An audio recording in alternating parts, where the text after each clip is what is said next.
안녕하세요. 반갑습니다. 벌써 15일째가 되었고요. 한 달의 반이 흘렀습니다. 그래서 지금까지 잘 따라오셨고요. 또 지금부터 또 파이팅 넘치게 또 하시면 되겠습니다. 1번 문제입니다. 다음 보기에 대한 설명인데요. 옳은 걸 물어봤죠. 항상 옳은 것, 옳지 않은 것 꼭 구별해서 푸셔야 됩니다. B점이 높은 점성을 가진 석유류나 식용유에 물이 접촉될 때 핵심은 뭐냐면 물이 접촉될 때가 되겠죠. 물이 들어올 때 발생될 수 있는데 외부 피산하는 현상이 되기 때문에 답은 몇 번? 슬로보가 되는데 사실 중요한 건 어떤 게 중요하냐면 여기에서는 보일러오버가 중요해요. 이 보일러오버의 조건을 우리가 꼭 한번 볼 필요가 있는데 조건은 첫 번째는 중유입니다. 중전류 중유. 즉 이건 다른 말로 하면은 뭐 중유라 하기도 하고 또 원유라 해도 됩니다. 원유라는 건 원래 기름이죠. 이 원유라든지 중유라는 것은 얘는 뭐가 넓냐면 B점이 넓습니다. B점이 넓다는 말은 끓는 점이 여러 가지 넓다라고 보시면 돼요. 고온층을 잘 형성한다고 보시면 되겠죠. 원유라든지 중유가 있어야 되는 거고, 두 번 조건은 개방 상태여야 됩니다. 개방. 밀폐가 안에 개방된 상태에서 발생되는 거고, 세 번째는 탱크가 있다면 이 밑에는 뭐가 존재해야 되냐면 물이 존재해야 돼. 물과 뭐 기름, 에멀전, 물이 존재해야 되는 거고요. 그다음 네 번째 존재는 뭐냐면 네 번째 존재는 열파입니다. 그래서 밑으로 내려올 수 있는 열파라기도 하고요. 연류파라기도 하는데 얘가 존재해야 되는 거죠. 이런 것이 보일러오버의 조건이 된다 보시면 됩니다. 물론 보일러오버는 하재를 수반해서 넘치는 것, 하재를 수반에 넘치는 것을 얘기할 수 있는 거고요.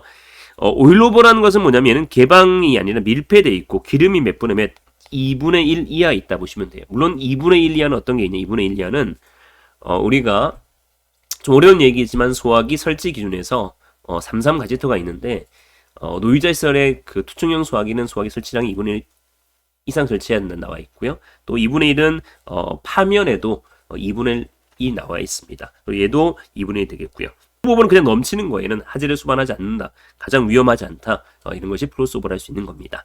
자, 1번도 중요하고요. 자, 2번 문제 보겠습니다.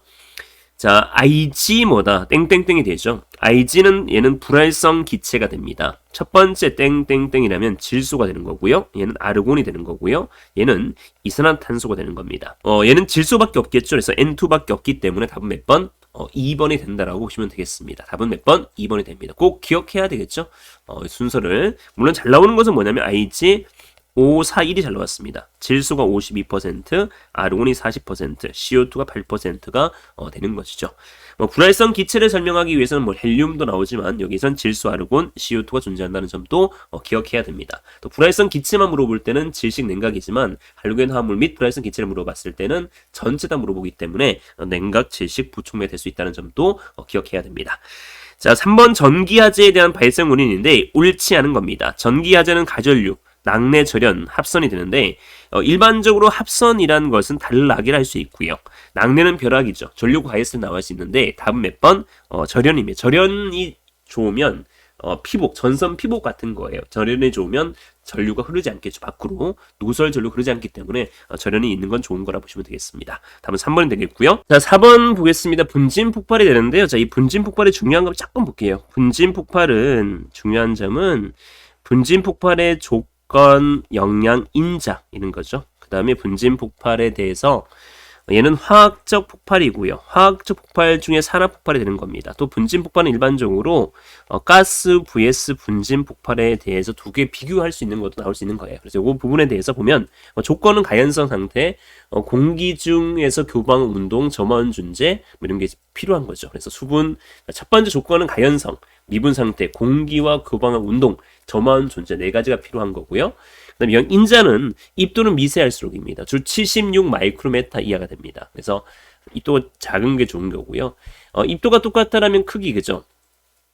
입자가 똑같다라면 그죠? 일반적으로 그 형태인데 형태는 구상보다는 침상이 동그라미보다는 뭐다 세모보다는 네모가 더 잘 발생되는 거고 화학적 성질은 복잡할수록 되는 거고 또한 수분은 촉매 역할을 할 수 있는 게 아니라 수분이 있으면 떨어집니다. 그러나 분진 폭발 원칙은 수분이 있으면 감퇴되지만 금속분은 예외적으로 폭발이 증가될 수 있다는 것도 기억해야 되겠습니다. 자, 보면 답은 몇 번? 1번이 되겠죠. 76 마이크로메타 이하가 됩니다. 물론 우리가 연기 입자는 0.001에서 10 마이크로메타가 되는 거고요. 분말 입자는 70 마이크로미터 이하가 될 수 있는데 20에서 25가 최적이 되는 거고요. 분진 폭발은 76 마이크로미터 이하가 되는 거고요. 그래서 입자 크기를 놓고 봤을 때는 물론 연기 입자가 제일 작지만 분진은 76 마이크로미터 이하라고 보시면 되겠습니다. 자, 이어서 5번 문제 봅니다. 경계구역이 되는데 상당히 중요해요. 자동화 탐지 설비라는 것은 자동으로 화재를 알려주는 설비가 되는데 얘는 감지기가 존재하는 거고, 그래서 여기에서 중요한 것은 자동 화재 탐지 설비에 대해 중요한 것은 뭐냐? 얘는 첫 번째는 얘가 정의가 뭐냐, 정의. 두 번째는 감지기의 종류는 어떤 게 있느냐. 세 번째는 경계구역이라는 것이 무엇이냐는 것까지도 기억해 보셔야 되겠죠. 경계구역은 유효하게 화재를 탐지할 수 있는 구역이 되는데 원칙은 600제곱미터이고 한 변의 길이가 50m입니다. 그러나 뻥 뚫려 있을 때는 1000제곱미터이고 한 변이 50m까지 할 수 있는 겁니다. 그러나 다락방 같은 경우는 500제곱미터가 될 경우는 두 개를 하나로 묶을 수 있는 것도 있다 보시면 돼요. 지하구는 물론 폭이 1.8m, 높이가 2m, 길이가 50m 이상인데 이 지하구는 700m만 나눈다는 것이죠. 원칙은 600제곱미터가 되겠고요. 그리고 한 변은 50m. 뻥 뚫려 있다는 것은 전체 보이는 것은 1000제곱미터이고 한 변이 50m가 되니까 답은 몇 번? 2번이 된다 보시면 되겠습니다. 자, 그 다음에 보시면 6번 문제인데 전술해석이 원칙입니다. 전술은 우리가 5가지 원칙이 있습니다. 첫 번째 원칙은 화재가 딱 났을 때 여기에 빨리 대응해야 되겠죠. 신속 대응 원칙입니다. 두 번째, 신속 대응이 되었다면 선착대 우위입니다. 선착대라는 것은 뭐냐면 빨리 도착한 대가 됩니다. 주로 5분 내에 도착한 데를 얘기할 수 있고요. 그 다음 여기를 포위해야 되겠죠. 불이 어디로 번질지 모르기 때문에 이런 것을 포위 공격 원칙이 됩니다. 포위했다라면 우선적으로 뭐다? 사람을 먼저 구조해야 되기 때문에 이 부분은 인명구조 최우선 원칙이 있고요. 또 중요한 부분이 있을 거 아니에요. 중점주의 원칙, 이런 5가지 원칙이 있는 겁니다. 그래서 답은 몇 번? 4번이 됩니다. 후착대가 아니라 선착대 우입니다. 후착대라는 것은 주로 비와 경계 같은 걸 할 수 있는 것이죠. 자, 7번 문제 봅니다. 7번은 우리가 뭘 물어봤냐면 하재하중입니다. 하재하중이라는 것은 얘는 뭐냐면 지속시간이 되겠죠.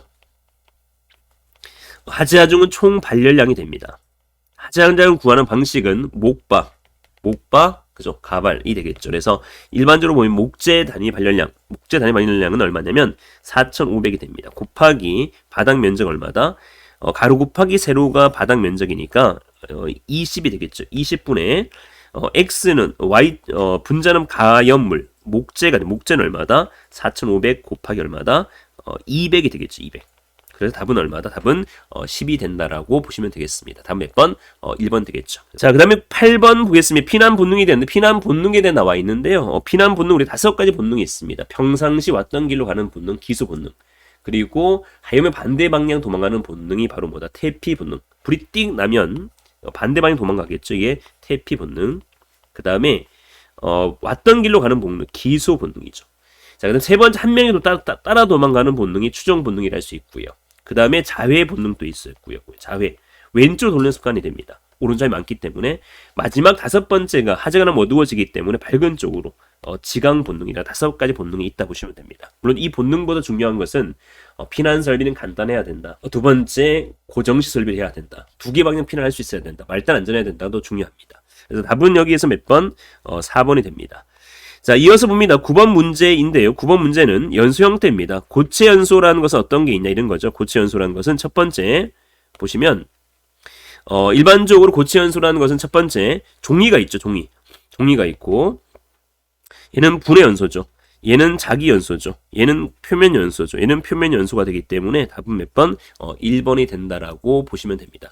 고체는 표면 자기 분해 증발이 있겠죠. 그죠? 표면 분해 자기 증발이 있기 때문에 답은 1번이 됩니다.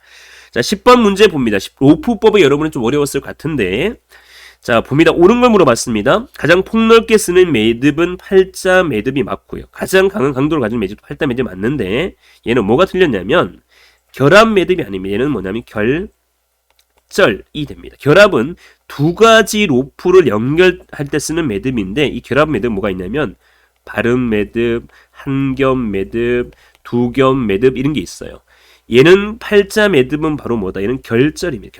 결절이라는 것은 뭐냐면 마디 짓기입니다. 그냥 마디를 짓는 거예요. 그래서 얘는 요건 맞지만 얘 때문에 틀린 겁니다. 그래서 얘 때문에 매듭을 큰 방법이 아니라 작은 방법을 선택해야 됩니다. 정확한 형태를 해주고요. 마지막은 지탱할 수 있도록 해는 맞습니다. 충분한 거리 남겨두고 끝부분은 끝 처리는 뭐다? 엄지 매듭이 됩니다. 막 매듭을 할 수 있죠. 그래서 틀렸습니다. 답은 몇 번? 3번이 된다라고 보시면 되겠습니다. 그래서 오늘 여기까지 봤고요. 또 이어서 또 모르는 부분은 항상 여러분 찾아보시면 될 것 같고요. 또 구독, 좋아요까지 알림까지 꼭 해주시면 감사하겠습니다. 자, 감사합니다.